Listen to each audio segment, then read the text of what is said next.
Hi, I'm Kevin Delplant, and this is the first in a series of sketchbook videos that I'm doing on tribalism and critical thinking. I believe that critical thinking in the 21st century demands a certain level of what I would call tribal literacy in order to understand what's going on in the world around us and ourselves, why we react to events the way we do, how we relate to other people. We need to understand how our tribal psychology influences the way we think and feel and make judgments. In this first video, I'm going to introduce some key definitions and talk about how polarization brings out the dark side, the dangerous side of tribalism. So, what is tribalism? We'll start with what is a tribe. Basically, a tribe is a group of people that feel connected to each other in a meaningful way because they share something in common that matters to them. The connection can be based on just about anything: kinship, ethnicity, religion, language, culture, ideology, favorite sports team, whatever. What matters is that this connection binds individuals into a group that allows them to make a distinction between us, members of the group, and them, those who are not members of the group.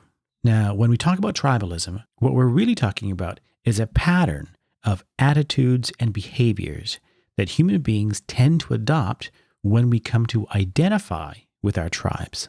In a nutshell, we use the us-them distinction, defined by tribal boundaries, to make normative judgments.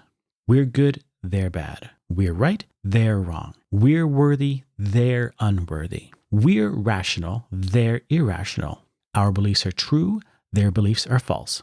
And these judgments support behaviors, how we act, what we say, how we respond, and so on.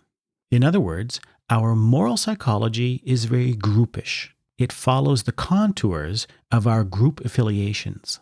And it's not just our moral psychology. Our judgments about what's reasonable or unreasonable to believe, what arguments are persuasive, what sources are trustworthy, also follows the contours of our group affiliations.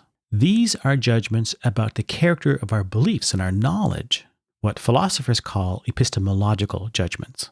If you're not familiar with this term, epistemology is the name for the branch of philosophy that studies knowledge. Epistemological is the adjectival form. It's a long word. It has 7 syllables. Some people sometimes use the shorter term epistemic as the adjectival form, and these mean the same thing. An epistemic judgment is an epistemological judgment. They both mean that it's a judgment about what counts as knowledge or justified belief or how we come to have knowledge. So to parallel the claim that our moral psychology is groupish, we can say that our epistemic psychology is also groupish. And what's key is that these two kinds of groupishness are closely connected, at least in our psychology. If we're doing straight philosophy, we might have good reason to keep these two domains distinct, to not confound moral issues and epistemological issues. But if we're trying to understand human behavior, trying to figure out how human beings actually form judgments and make decisions, it turns out that we can't separate our moral psychology from our epistemic psychology. They both emerge from the same cognitive system. So our tribal psychology is both a moral psychology and an epistemic psychology. So that's tribalism. Now I want to note that tribalism per se isn't dangerous. I think it's clear that the dangers of tribalism are driven by polarization. So, what's polarization? Polarization is a measure of the magnitude of the differences between groups.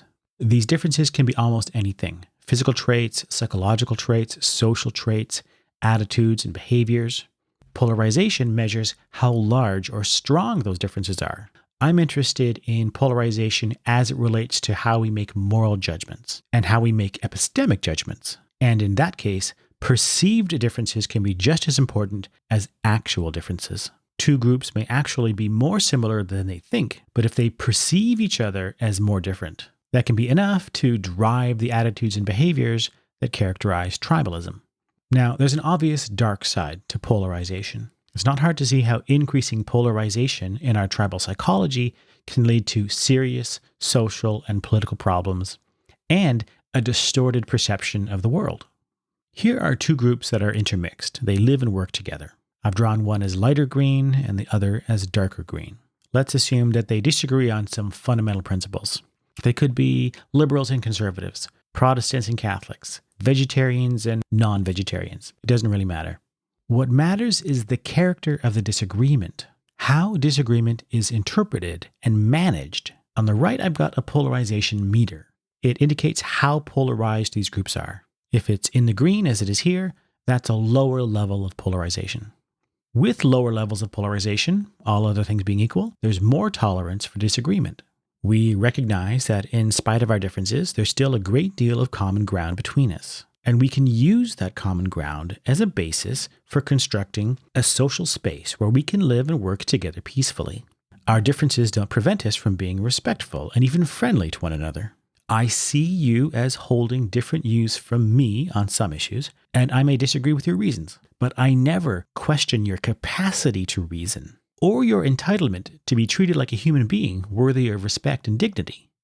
Now, as we ratchet up the polarization, it becomes increasingly difficult to manage these disagreements.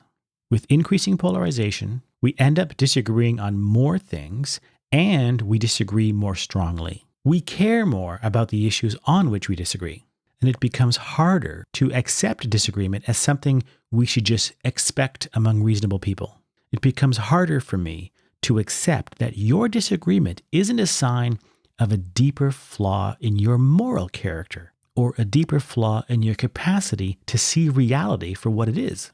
As polarization increases, common ground decreases, which I'm visualizing here in terms of the degree of overlap and mixing in these groups. At the top, there's a lot of common ground and polarization is low. As you move down, our polarization meter runs into the yellow and it starts to become more challenging. At the bottom, polarization is in the red. It's becoming harder and harder to identify areas of agreement that we can use as a basis for adjudicating or negotiating differences in opinion. We interpret more of our differences as a reflection of incompatible worldviews. And then we hit a point where we feel an urge to separate. Peaceful coexistence between us seems impossible, and our instinct is to adapt by segregating, carving out social and political spaces where we don't have to interact with the other group, where we can enjoy the comforts of social interaction with our own kind, and the very real psychological benefits of unity and solidarity and the feeling of being a part of a collective identity. When this happens, polarization within each group drops back down to lower levels. Now, this may not sound so bad, but unfortunately, what often happens is that these very real psychological benefits are bought at a cost to our relationships with other groups. In-group solidarity tends to go up when the outgroup, the group outside of us, is perceived in a negative light, as a dangerous other, as a threat to the unity and stability of our group.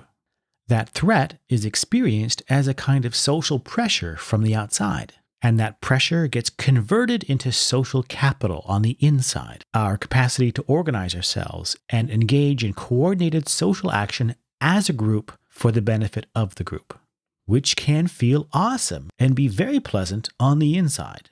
But in our relations with other groups, it can lead to the worst behaviors of which human beings are capable: prejudice, discrimination, violence, atrocity, genocide. And even if we don't get to the point of violence, if our laws and institutions are strong enough to prevent that, we're still left with a public culture where our in-group, out-group relationships are dominated by suspicion, hostility, and fear. And another casualty of extreme polarization is epistemic, when we cut ourselves off from other points of view and only look to our tribe for guidance on what to believe and who to trust. We run the risk of erecting a system of beliefs that is increasingly unmoored from reality. The moral and political bubble that we've built for ourselves is also an epistemic bubble. Everyone outside the bubble is biased or lying or irrational or otherwise untrustworthy. And this is obviously a disaster for critical thinking. I think it's also obvious that our public culture is drifting in this direction. And in some areas, like our public political discourse, it has become toxic. The first lesson I would draw from this is that the problem isn't our tribal psychology per se.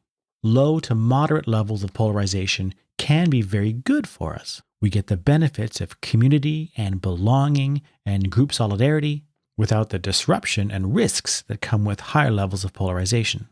The real problem is polarization and the forces that are responsible for driving us in the direction of increasing polarization. Now, in this respect, our tribal psychology is part of the problem because some of the forces that drive polarization do have roots in our psychology. There are feedback loops that can be triggered that contribute to the escalation. But they're not the only forces. There are external social forces that are in play as well, like orchestrated persuasion campaigns and persuasion technologies created by governments and corporations that are designed to exploit these feedback loops, to exploit the mechanisms that feed polarization. And there are broader social trends in technology and lifestyle and geopolitical tensions that I think exacerbate the problem. In the other videos in this series, my plan is to shine a light on this problem from a number of different perspectives. I think we need to understand all of these issues better if we're going to have a productive conversation about what we want to do about this situation. Hey, thanks for watching. When I was a university teacher, I used to draw a lot in the classroom, and I find that I really miss that experience, so this was a lot of fun for me.